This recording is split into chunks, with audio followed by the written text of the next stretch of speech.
Hello and welcome to Horror Rewind. This is Kelly Florence. And I'm Meg Hofdahl. And today we're going to be talking to you about Dun-Dunt. Dun-Dunt. Should we just go back and forth for the next 45 minutes? That sounds good. It's Shark Week. Happy Shark Week. Yay. What are you doing for Shark Week? Just sharking it up. Not much. Have you ever encountered a shark in your life? Or? No, but I actually wrote this down in my notes for this week that I personally, wouldn't want to encounter a shark in real life. Mm-hmm. But at the Mall of America, they have this aquarium, and it's amazing because you walk through this underground tunnel, and it's all glass around you, or something that's see-through. Something that's see-through that keeps the sharks safe. Away. And the sharks just swim all around you, and that's enough for me. Yeah, that's close. Need to touch them. I don't need to be in the sea with them. There is no fucking way I'd get in one of those cages. No. And go feed the sharks or something like that. No, not gonna happen. So I was lucky enough a couple months ago, it was almost a year now. I got to go to Hawaii for the first time, and we were swimming in the ocean, and I was talking to my husband, and then I turned away, and then I felt something on me, and I looked... brush you? Yes, brushed my leg, and I looked back, and my husband was too far away from me to have been him. Ooh. So I looked down, and I see a shadow, and I shot up like a cartoon character out of the water, as though I was walking on water. I ran to my husband and climbed up his body because I was so scared, and what it was... Because, of course, I'm like, Jaws, it's a shark. It was a old, big, huge sea turtle. Oh. So it was kind of cool once I actually, saw it after. But, I was a big wiener. Oh. I was scared. I think the ocean is beautiful. Mm-hmm, yeah. But I'm terrified of sea creatures. It's really scary if you think about it. Well, how unexplored it is. Yeah, we don't know what's under there. Anything could be under there. I mean, you can't explore all of it. Right. Yeah. So one time I went whale watching, and that was the most seasick I was so seasick. It was on the Pacific Ocean, and my brother was throwing up the entire trip. Oh. I didn't throw up, but I wanted to, that feeling. Yeah. And I kind of was brought back to that when I was watching this movie, Jaws. I was brought back to that being on a little boat on the ocean. And I just saw whales. I didn't see sharks. Yeah. But just that feeling of wanting to puke. Oh. Well, I was thinking that when I was watching Jaws 2 is that if you have motion sickness, it would be easy to get motion sick because the camera is steady on the boat, and so it feels like you're on the boat with them. Yeah, that's what I was feeling. Your sea turtle story reminded me, I feel like maybe it was a made-for-TV movie. Did you remember this movie? Maybe it wasn't made for TV, it was just on TV. About some woman, and she was also a giant sea turtle, and some guy fell in love with her. And they shot the giant sea turtle, but then she turned back into her human form, and she had the spear in her. No. Hey, tweet me if you know what this movie is, because I remember it. What are you talking about? Yeah, I know. It's like a mermaid, but not. It's kind of I feel like it came out after Splash, because they were trying to do something Splash-like, but it was a made-for-TV movie. Turtle. Yeah. And then did she die at the end? I think so. I don't know. Speared. I just have this. Man. That brought back this childhood memory. Perhaps it was that woman. Yes. Screaming. Yes. Help me. Yeah. Oh my gosh. Yeah. I think the ocean is scary. Think about Loch Ness. I know Loch Ness is not real, but I'm just saying there could be stuff like that in there. Yeah, we don't know what lives deep down where they haven't been able to explore. Yeah, ugly things. Yeah, they are ugly. Yeah, blobfishes or globfishes or whatever, on SNL. Kate McKinnon. So let's talk about Jaws. Okay. When did you see this movie? What's your childhood memory? Well, it's one of those movies, and I've talked about this before, where it's I don't really remember a time before I saw Jaws. Okay. I just know that I saw it many times, but I remember being about 13 or 14, and I was in a video store with my friend, and we were trying to figure out what to rent. And I saw Jaws, and I was like, yes, we have to get Jaws. And she's like, I don't know, which was, I don't know about you, but most of my friends' reaction to when I wanted to watch a horror movie. She's like, I don't really know. And I was like, oh, come on. I said, if you haven't seen Jaws, you haven't lived. I remember saying that exact sentence. And my dad Not dramatic at all. No, not dramatic at all. And my dad was there. And he goes, why? And I'm like, I couldn't even explain. It's like, what do you mean? Like, if you have not seen Jaws, you have not lived. Like, this is life. Like, I felt so alone in that moment. And that's a video store memory. Yeah. So yeah, so it was just something that was a part of my childhood that I had seen it many times and was always trying to get my friends to watch it. I don't remember an exact time that I saw it. It just sort of is like part of your life. Yeah, exactly. And I don't remember rewatching it though for a long time until like my son was really into sharks a few years ago, and now my daughter is. So we watch Jaws at least once a week. So you're over it. So my rewatch it was like, okay, yep, this again. Yeah. but I still love it. I mean, it's still a good movie. Oh yeah, I probably haven't seen it. Oh gosh, I mean, yeah, it's probably been since I was a teenager. Okay. I don't think I've seen it as an adult. Something you mentioned, I can't remember for what movie, several weeks ago, you mentioned anytime a woman shows interest in sex, she's going to die. Mm-hmm. And it happens in the beginning of this movie. Yeah, it does. I wrote that down too. Yep. So the girl is like, hey, to the guy, and she's flirting, and she has him chase her, and they're going to skinny dip. Well, he passes out before he reaches the ocean, but she's skinny dipping, and she's the first victim. Yeah, I think this movie unfortunately perpetuates a lot of these things, and it was like, here is this free-spirited, happy woman who probably has a healthy sex life, and she wants to go swim and be naked, and she gets punished for it, and I feel like that happens a lot in horror movies. So I'm looking at my notes, it says nudity, a woman horny, nude, dies, and then I wrote, of course, with like a bunch of O's. Yes. So yeah. Would you skinny dip in the ocean? No, No, me neither. When I was in Hawaii, no. I'm saying it may have been suggested, but I would never. No, I wear a swimsuit. I'm sorry. Like, can you imagine if you were naked in there? No, and something brushed against you? No, hell no. Mm-mm. Imagine seeing this movie when it came out and being so affected by it that you actually change your swim habits because of it. I've heard that, yes. Like, I realize that shark attacks are rare, but just thinking about them is so scary. That I wonder, yes. Did you read about how this affected people? Well, I've just heard. I mean, I've just in my life, I've just heard people be like, "Oh, I didn't swim after I saw Jaws," or like, "I couldn't swim," or so. I'd love to hear people's stories because that's fascinating. My parents, what year did this come out? Is it 76, or did I make that up?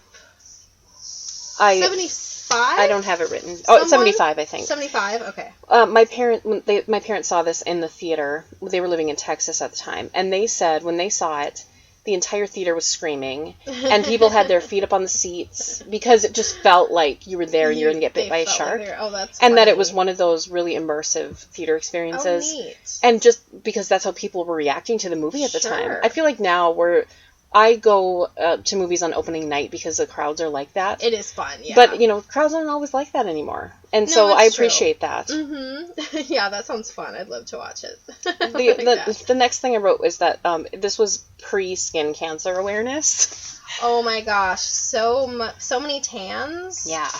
And sunburns. And, of course, I guess if there's a shark, you're not worried about sunburning.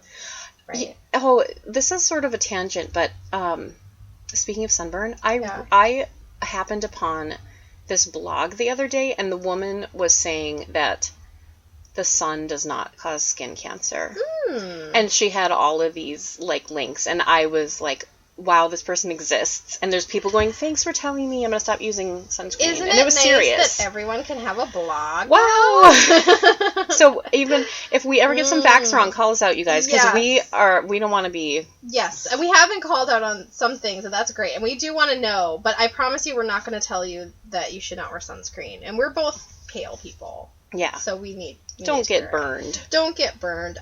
Speaking of pale people, there are only white people that live in Amity, apparently. Yeah. Did you notice that? Yeah, I was like, wow. My son mentioned that when we were watching it, one of the rewatches. He's like, why is everybody white? Yeah.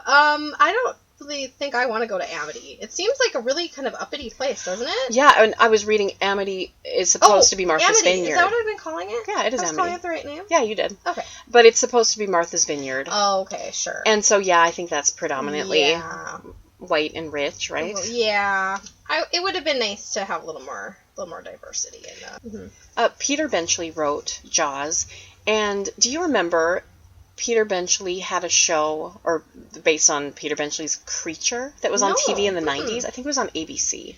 I don't know. Remind me, what was it about? I don't know. I don't remember either, but I remember it was like Peter Benchley's Creature, because they'd always use his name, and I'm like, oh, he wrote Jaws. So, but it wasn't like a shark situation. I don't know. I'll have to look it up. Okay. Interesting. All right, let me look at my notes here. Okay, so I kind of felt in this movie, and I was complaining about how there were only white people in this movie, that the women I felt like were kind of put into these very, like, flat sort of roles. Like, there was the wife. I wrote down wife. The nagging secretary. I wrote the bitch. Yep. The slut. Yep. And, there's one other that I wrote down, I think. What was it? Was it the witch? Was it the... what are some other archetypes? Some Jungian archetypes? The nanny? Yeah. I'll come back. I'm a mess right now. All right. Well, anyway, I kind of just felt like women were... I don't know. They were kind of pushed off to the side. There was the widow. Or not the widow, but like the grieving mother is what I mean. And there's that great shot when she realizes her son is the one who's not coming back from the ocean, and I thought that was really... Oh, that's so sad. That was really sad and a good sort of acting moment. But at the same time, I just felt like women were really not utilized well in this movie. I agree. I was noticing, too, it seemed like they were dressing kind of warm for... late June, early July. So I looked at the weather in Martha's Vineyard, where this was based, and it's like in the upper 60s, lower 70s. Oh, okay. So it's kind of not a cool super place. hot. Oh, okay, that's interesting. I didn't notice that. Here's a question: what's Richard Dreyfuss up to? What is he doing? You know what? I just heard about him the other day, that he tweeted a picture of his Oscar, which he keeps in the fridge. He keeps it in his refrigerator because... And what did he win an Oscar for? It's something random. Okay. It's not Mr. Holland's Opus or Jaws or anything. Okay. It's for something random. But he keeps it in the fridge because he said he doesn't want to brag and have it out in the open, but everybody eventually goes in the fridge when they're over at your house, so they'll see it. That's funny. I like that. Yeah. I like that. He seems like a cool guy. Yeah. I thought he was actually kind of handsome. I know, right? In this. I was like, oh, he's he cute. was the one I liked of the main characters. I like him too. And okay, so what do you think about this whole? And this is a kind of a horror trope where the mayor is like, we're doing it anyway. Yeah. Like, we have seen this a million times. And maybe this is where it started. Maybe this is the original. Maybe it is. But what do you think of this whole idea that there was a shark attack and... we can't lose business. And it seemed like a lot of people living there agreed. Right? I was like, really? If there was a shark attack? That's all I need to hear, and I'm out. I agree. Right? And that was the same thing in Bloodhook. It's like, oh, somebody's killing people in the lake. Yeah. Well, don't tell anybody because we wouldn't want to lose any tourists. Yeah, that's how they keep it But, together. maybe it happens. It's kind of like people are getting hurt at a factory working in it, but it's still cheap, so we're not going to tell anybody. Or we're not going to shut down production. I mean, maybe this isn't maybe so much this a is horror the real trope, world. It's the truth. Oh, dun dun dun. Oh my gosh. Did you know that Jaws is based on a real occurrence that happened in New Jersey in the early 1900s? No. There really were these shark attacks, and it was super warm weather, and because of the weather and the sea patterns, fresh water and salt water mixed, and sharks could swim up this river a little ways, and they actually killed a bunch of people swimming in this river, which is terrifying because you feel safe. You feel safe, yeah. But these sharks came, and so that was the inspiration for Jaws. Gosh. And so it really happened. That was really scary. I just want to I don't think I did a little bit of background, did I? Yeah. Did I miss the background? Sorry, guys. Okay, so I'm just going to read a little bit. It says, shot mostly on location on Martha's Vineyard. The film had a troubled production, going over budget and past schedule. As the art department's mechanical shark suffered many malfunctions, Spielberg, who of course we didn't mention, but he of course is the director, decided to mostly suggest the animal's presence, employing an ominous, minimalistic theme created by composer John Williams to indicate the shark's impending appearances. And so by doing that, he was compared to Alfred Hitchcock, because what he ended up doing was kind of not showing the shark very much. I think that's better. We didn't even see the shark until he says we're going to need a bigger boat. And I felt like for the mid-70s, I feel like the shark looks pretty good. Oh, I have no problem with the shark. Yeah. I mean, when you think about, it sounds like it was malfunctioning a lot, and you think about the technology they had to deal with back then, I think that shark looks good. Oh, yeah. Definitely. I think that holds up. There's worse looking sharks in some movies now. Yeah, yeah, seriously. No, really. They did really well. So, what do you think about this idea that the first shark attack happens, and then they end up having this 4th of July celebration anyway, and their kids are right there by the water? I don't know. I mean, so if we know anything about shark attacks, and if we're being realistic, we know that they don't happen that often, and you're more likely to get struck by lightning and all of that.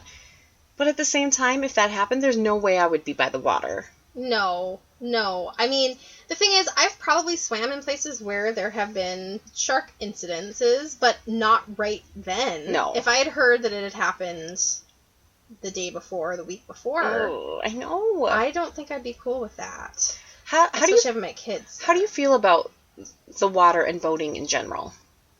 So I am a pretty decent swimmer, so the water doesn't really scare me in the sense like if I fell in the water or something like that doesn't freak me out too much. The ocean can be kind of scary because the waves are just so enormous, and so that's kind of scary sometimes because you can feel yourself getting pulled out, And I'm not a big shark fan. But overall, I feel pretty comfortable in water boating. How about you? I am not a good swimmer. I love swimming in pools. I will swim in lakes, but again, I don't like things touching me. It's like, what is that? Is it going to bite me?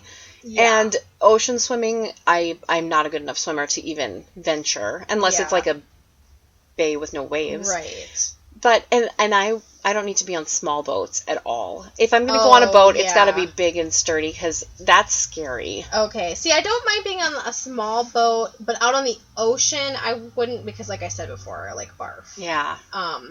But we live in Minnesota, so of course we're out on lakes.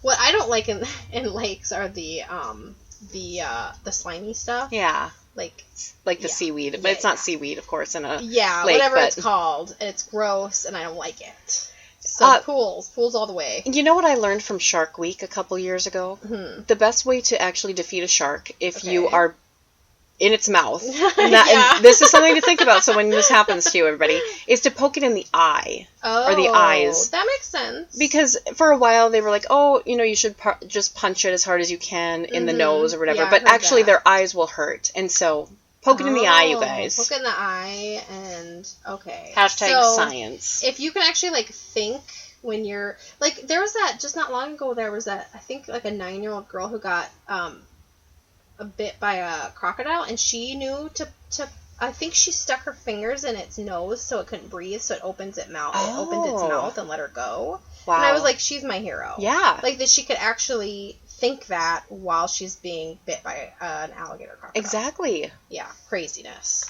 Speaking of that, the first shark attack and subsequent shark attacks, wouldn't the instinct be for you to grab your kids and just never let them back out there? Yeah. But some people are just running, and that one guy's knocking kids over. I know. It's like you can't help somebody when, okay. It reminds me of that Seinfeld episode when there's a fire, and he runs past all the people to get out, and he doesn't help. Yeah. Okay, so then there's there's the first where the girl gets killed, then there's the second where the little boy gets killed, right? Yeah.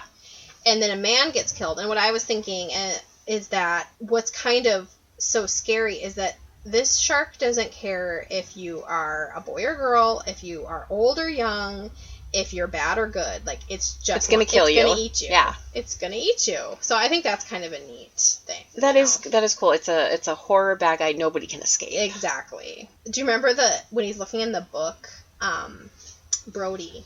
He's looking through the book. Because, of course, this is before you could Google shark, like, what do I do? Yes. And there's a picture in it, and it's one of those images that sticks in your brain, or it's stuck in mine. It's, I think, a real picture of somebody's leg. Oh, after they got bit by a shark. And that picture is just one of those things that it's just in the back of my mind, always there, you know? Yes. Because I think it's pretty sure it's real. I don't think they would have gone to any... No. I mean, it would have been pointless to try to make a fake one. Right. So, yeah, that picture haunts my dreams. There's... he must be the mayor. He's always got the cigarette, but he doesn't light it until he's in the hospital. And there's ashtrays in the hospital. And he's like... Or at the end, And he's got the anchor suit. Yeah. With the anchors on. Yep. And he's a character. And yeah, that perfect character of, like, the mayor who is always like, well, it'll be fine. We can't let the tourists go. They have to be here. This is Jurassic Park. Like, that type of thing. Right. You know? That happens in that, too. Yeah. I mean, it's like almost every movie. Yeah. They don't want to lose any money. So they finally, it ends up being the last part of this movie. Is that okay if I skip to that part? It ends up being these three guys, and the rest of my notes, I wrote the word penis a lot because it's just a lot of, like, penis measuring and comparing. It is. And they literally are comparing scars. Right? Yeah. That part? Like, literally comparing scars and then telling their stories and one-upping each other. And I was thinking, and I wrote down, how cool would it have been if the shark expert, like the Richard Dreyfuss character, had been a woman? How interesting would that have been? That would have been interesting. And this part was really boring for me.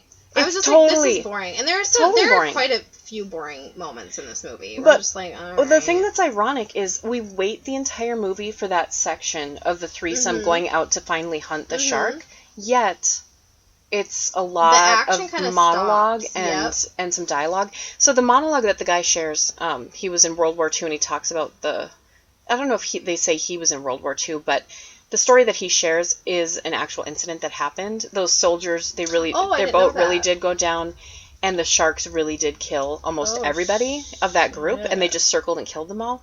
And, I mean, that's terrifying, and I can appreciate that they put in that real story, and, you know, the monologue's delivered fine. But it gets a little bit long, especially for kids. I remember, like, probably fast-forwarding through some of this stuff. Well, here's the thing. I think when I was a kid, I could sit through that stuff because, you know, I would be, like, I don't know, fidgeting with something or whatever. And also, what did I have to do? Nothing. And now, like, where it's like, I have a million things to do, I'm like, okay, I'm just not captivated. Like, this is not catching my attention. It's three dudes, like, talking about how great they are, waiting for the shark. It's like, I wouldn't mind the shark just came up and just chomped all of them. I feel like also we were supposed to be thinking that I'm just going to call him the World War II guy, that he was super awesome because he had this real world experience, and Richard Dreyfuss wasn't manly enough or good enough because he was a college boy, in quotation marks. But I think he was the most attractive, not just visibly, but just intellectually and personality-wise of the three. You cared the most about him. So, I don't know. Maybe in the 70s, people were like, this guy with his college degree. Yeah, maybe. And then, I don't know, what are your thoughts on Brody, the main character? I mean, I think he's fine. I like him. He's fine. I don't love him. There wasn't anything about him. I was going to read this. It says, the role of Brody was offered to Robert Duvall, but the actor was interested in only portraying Quint, and I think Quint is like the World War II guy, so he didn't get it. Charlton Heston expressed a desire for the role, but Spielberg felt that Heston would bring a screen persona too grand for the part of a police chief of a modest community. So Roy Scheider, the guy who played him, became interested in the project overhearing Spielberg at a party talk with a screenwriter about having the shark jump up onto a boat.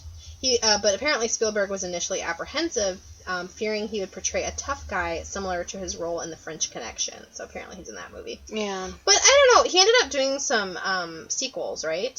He was in Jaws 2, but then by Jaws the Revenge, he just had his picture on the wall saying that he had deceased. So he must have given his permission for that. Oh, but okay. He was not in. Is Jaws Revenge the That's third number or the fourth? 4. Because the third one just takes place at a amusement park in Florida. It has nothing to do with it. I remember that. That's right. It's bad. What happens in the second one? The kids are teenagers now, and they go out boating, and there's a shark attack. I do remember that. Jaws 2 is good. I mean, I enjoy Jaws 2. I'll have to check that one out. I watched it many years ago, but I don't really remember. You know, what I kind of came to this, like, aha moment when he was trying to he thought it was the shark, and Richard Dreyfuss is like, no, it's not. The fishing rod is an extension of the man's penis. We're really on to penises today. This is called Freudian Rewind? Yeah. Don't you think? Yes. It was like, it's sort of like, oh, look at my rod, and I'm going to pull this big one in. I'm going to pull this big one in. And yes. I just felt like it's like he's trying to show how manly I am, because this is where I'm holding the rod, and this is what I'm doing. This is, and it's like, you're right. And then I was thinking, like, doth protest too much? Like, you don't have to prove anything. Yeah, it's very this, like, 70s manly machismo thing. And yes. It kind of, for me, I don't want to say it ruins the movie, but it kind of just leaves a bad taste in my mouth because, you know, there's nothing other than the shark that's interesting. Right. To me. I mean, I don't know. It's considered one of the best movies of all time. It says, I was reading this, it's considered one of the greatest movies ever made. And as I watch it, I'm just like, okay, it's boring in spots. The shark is amazing. Yeah. Love the shark. The shark reveal and the music, all of that is perfect. The music, of course. But, I don't know, it fell a little flat for me. Okay. You know, it was like, okay, this is... I remember why I liked it so much, but now in this day and age when there's so many good horror movies that have not only women, but just more diversity and also more complicated characters, we got to see a little bit of guilt in Brody, I guess, but it was short-lived, and then again, you know, it became the pissing contest or the penis measurement, whichever you prefer. But yeah, it was kind of like, wow, there's all these men dealing with this, but they're all kind of in their own heads dealing with their machismo, and it's like... And their own reasons for wanting to get the shark. Yeah, none of them are really that compelling. Right. It's not necessarily because they're trying to be a hero for the public, but to prove something to themselves or each other. Or yeah, I don't know. Maybe they should have just all made out on that ship. Yeah, that would have been... I'd watch that movie.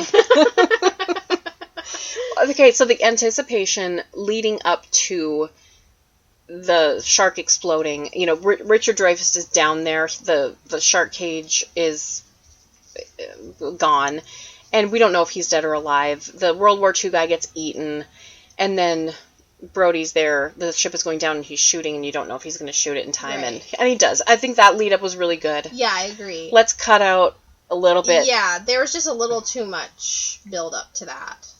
Yeah. But I also liked how he didn't shoot it on the first try. Yeah, he had to shoot him a couple times. It wasn't perfect. I liked that. So I've got some questions for you.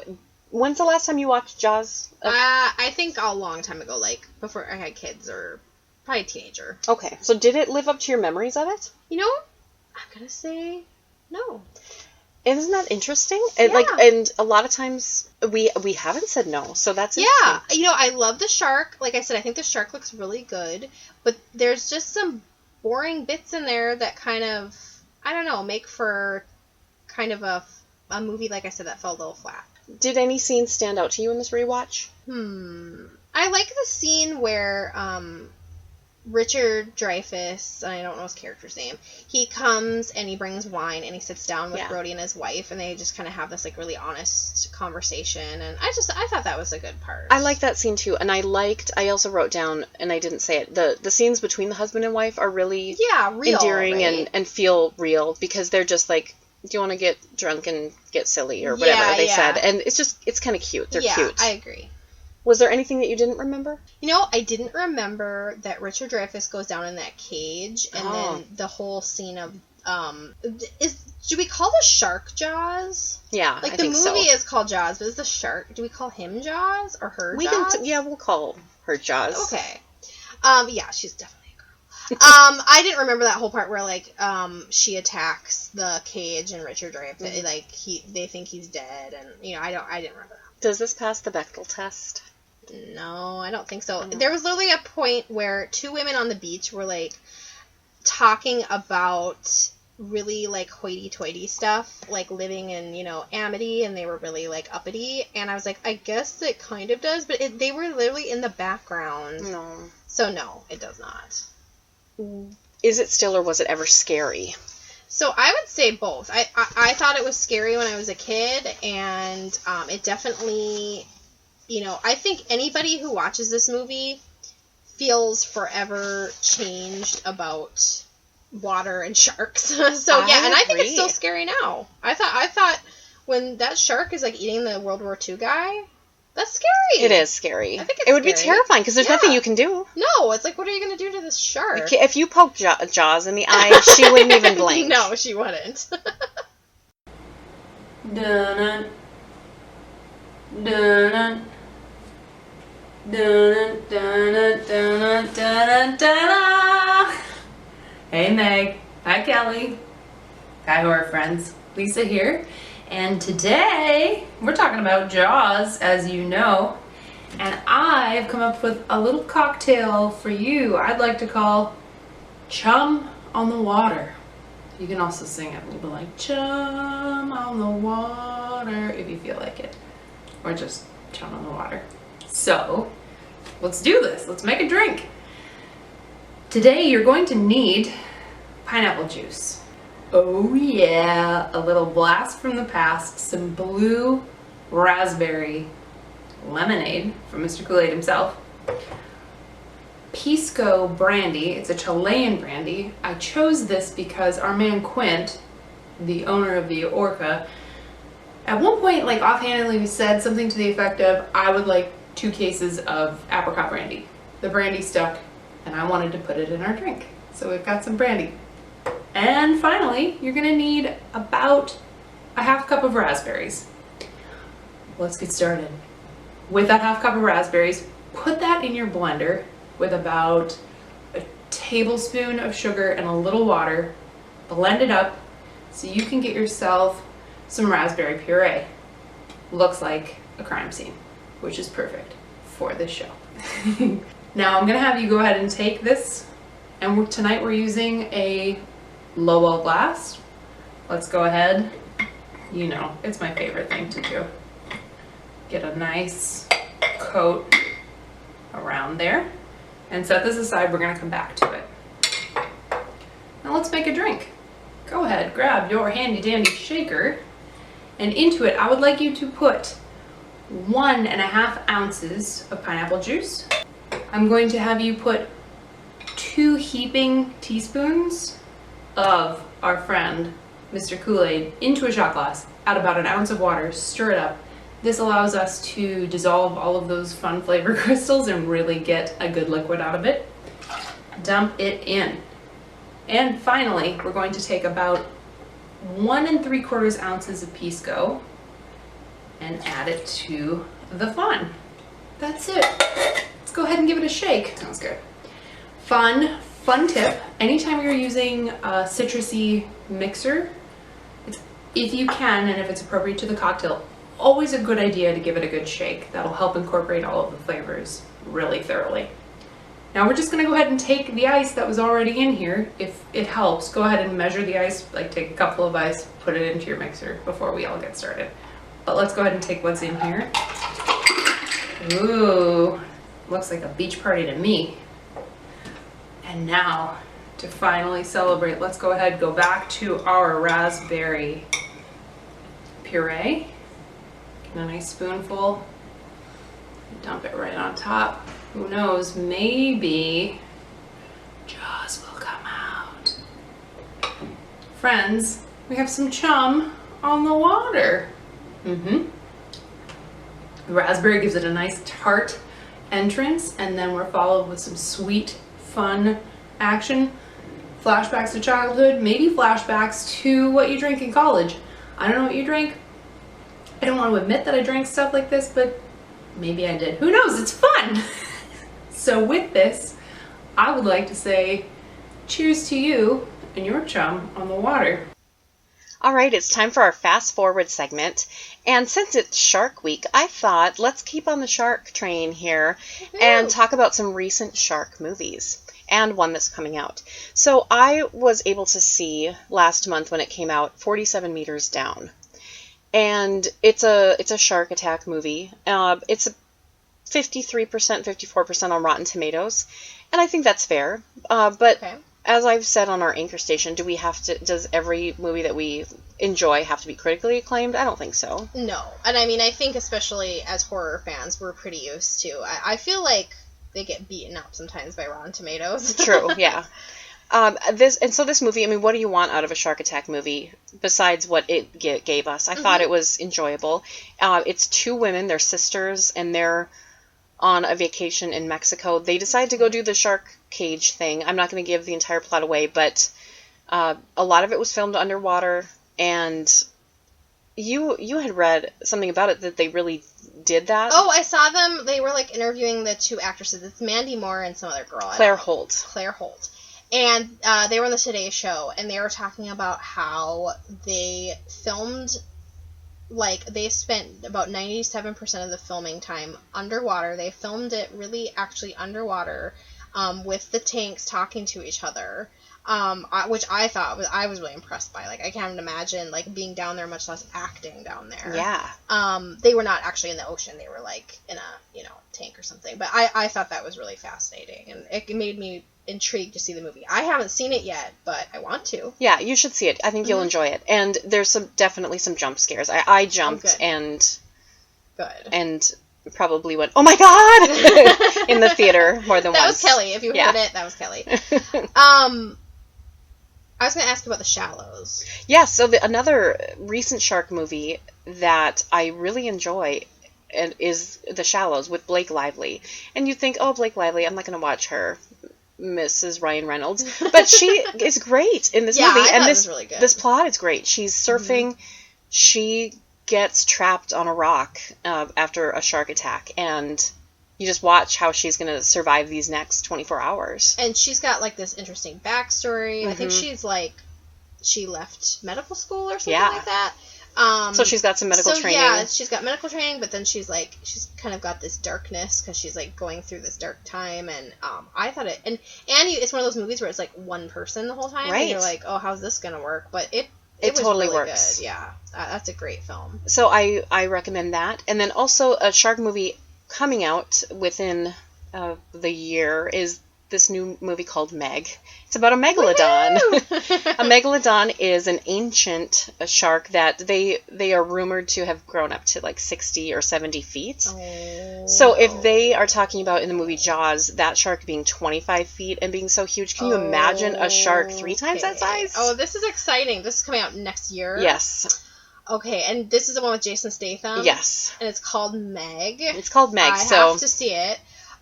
Is this a Peter Benchley thing too, or is this? I don't know. I feel like it's it's a thing too. Like it was written by somebody, or it's from something. I will. Let me look it up. Okay, Kelly's googling it right now, so that we can inform you, so you don't have to Google it.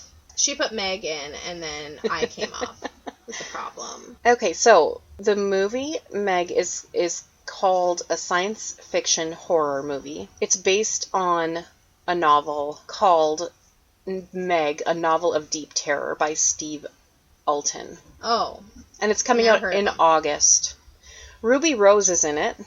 August of next year? Yeah. Aww. And Rainn Wilson. Because they just finished filming. Aww.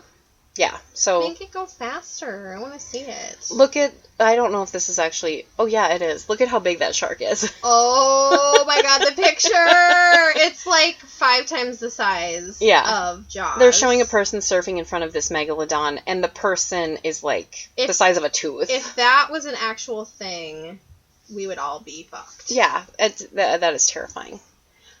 So we need to rank some things. Shark teeth? How does that work? Well, as long as they're how about bloody license plates? Oh, yes, I like this. Yeah. that came out of the gut of the shark. Bloody license plates, 0 being hated it, 10 being perfect movie. How do you rank Jaws? I'm going to give it a 7 because some things fell flat for me, but at the end of the day, it's a very well done movie, directed well, and it's still scary, and that's important. That's maybe more important than anything to me. So I'm going to give it a 7. I would also give it a 7. I think I encourage you to watch Jaws 2 because there's less of this machismo thing. Okay. I mean, Brody's still the hero and has to go save the day, but yeah, I do remember it's that. more like teenagers more and like different kind of plot going on. Okay. And it's good. It's not rated as well on Rotten Tomatoes, but that doesn't say everything. Yeah. How about, why don't we rank The Shallows since we both seen it? Okay. On our scale of 0 to 10 bloody license plates. I'll give it a 7 as well. I would also give it a 7. I think it was great. I think 47 meters down, I would also give maybe a 6. Okay. It's a good, enjoyable movie. And my anticipation of seeing Meg, I don't know. It's up in the air. I'm gonna go see it. But yeah, I'm gonna see it, but we need to see a trailer or something before we're just gonna we can't just arbitrarily rank things. We can't start arbitrarily ranking things. That's just ridiculous. So if you are wanting to see Meg in person, remember that next weekend she's going to be in St. Paul. Yep. And then at the end of August, we're going to be at the Supernatural Convention is it in Minneapolis? Yeah. Yes, I think it's in Minneapolis. Yeah, Minneapolis, Minnesota. Yes. So a couple of Minnesota dates. We're going to be other places in the country, and we'll update you on those as the months go by. But come out and meet us. We would love to see you. And we're also going to have our recording equipment there so that we can hear from some of our Horror Rewind listeners and others about their favorite horror movie memories from childhood. Yeah, it's going to be fun. We're going to be set up at the Supernatural Convention, like Kelly said, with our recording equipment. And you can actually come by and tell us your stories, and then we're going to play some on the podcast. Yep, and we're going to have a special fan episode that we will give you more details as time goes by. So if you're looking for us, make sure to follow us on all of our social medias, visit our website, and if you'd like to sponsor an episode, email us at horrorrewindpodcast@gmail.com. I also want to mention that we have a Patreon, and our goal is that we would really like to start being able to have someone transcribe our podcast for deaf and hard of hearing fans. So that's kind of the goal we're working at Patreon, but you can go there and visit our Patreon page if you'd like. And you can be a contributor for just $1 a month, and you get access to bonus episodes and other cool stuff. So check it out. Anything else to say, Meg? Happy Shark Week. Yeah, just be careful swimming. Is there any swimming safety tips we have for them? Poke anything in the eyes. Yeah. If anything comes at you, just poke it in the eyes. I think that's good advice for life. Yeah. That's just for life. We'll see you guys in the horror section.